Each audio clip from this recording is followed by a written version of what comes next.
That's Keema Biryani fit for Mr. Bond. Where are you?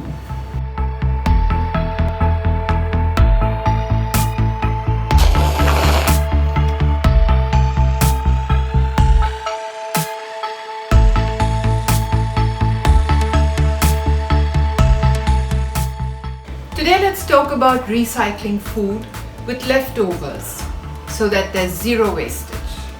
And in that I'm going to show you a very interesting keema biryani with leftover keema curry.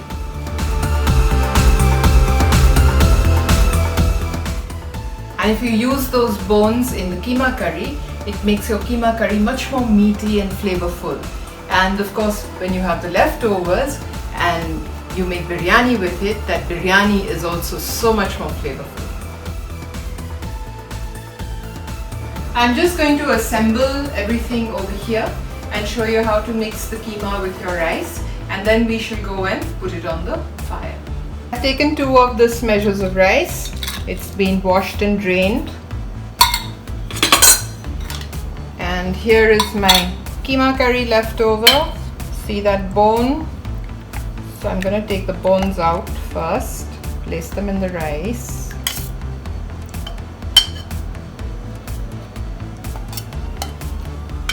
Oh, look at that marrow.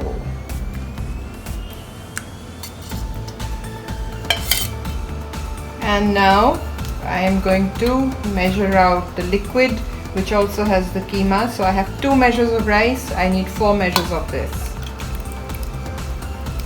1, 2, 3, and nothing left, so I'm going to make it up with some warm water. One more thing, since I have added water, I want to check this for salt because I don't want a tasteless biryani. Salt is fine. That keema curry was so yummy, I can't tell you.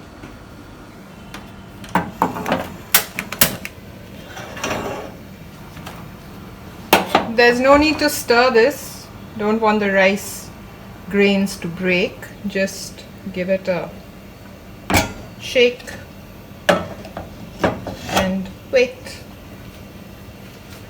So now that it's come to a nice boil, again, no need to stir it. Just give it a shake and cover and slow fire. Just remember, shaken, not stirred. You think I could be the next Bond girl? That's Keema Biryani fit for Mr. Bond. Where are you?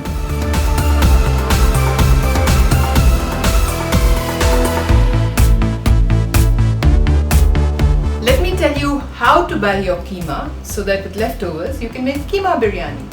While buying keema, it's very important that you tell your meat man what you're buying the keema for, because he invariably knows how fine or how rough to keep the keema.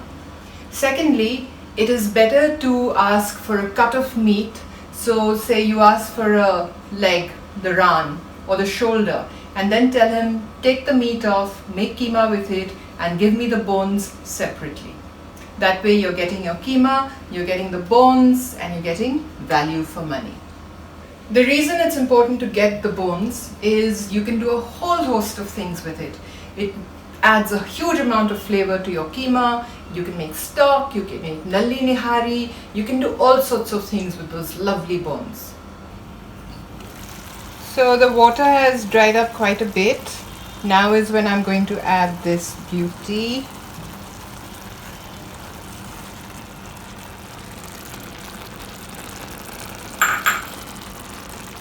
And cover it, and what I'm going to do is this little hole here, I'm going to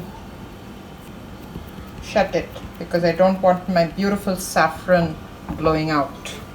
So what I did was basically do a makeshift dum biryani.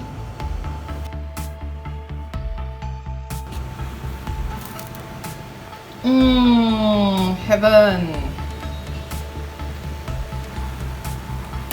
It's done. Let's go plate up and eat.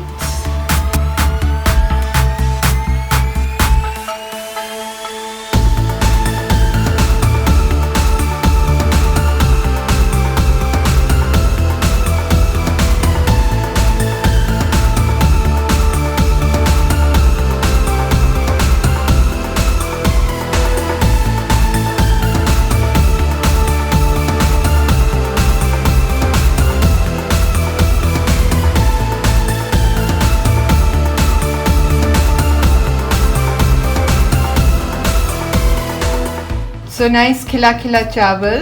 This is the famous Dehradun basmati.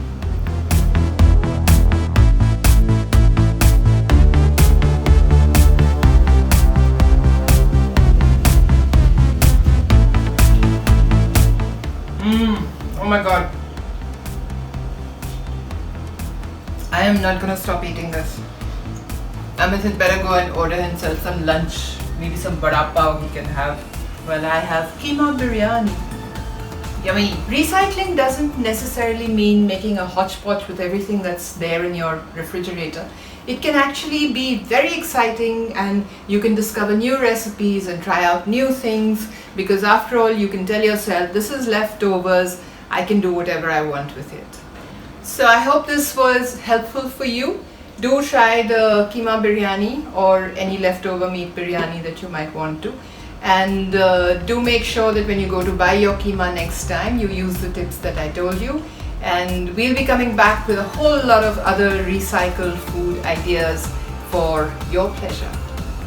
Go, go, go, go recycle. Stop watching me. Go away.